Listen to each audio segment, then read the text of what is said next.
সবাই জোর করে টেনে নিয়ে গেছে। ওই কোনো রকম বন্ধুদের সঙ্গে হাত পা নাড়াচ্ছে।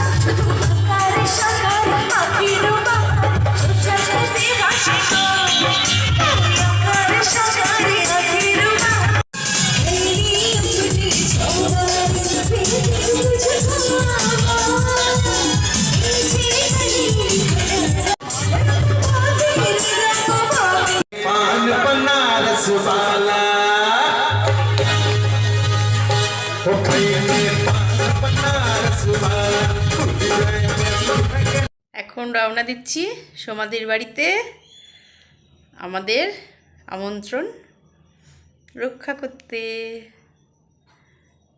চলো, তোমাদেরকেও সঙ্গে নিয়ে যাচ্ছি।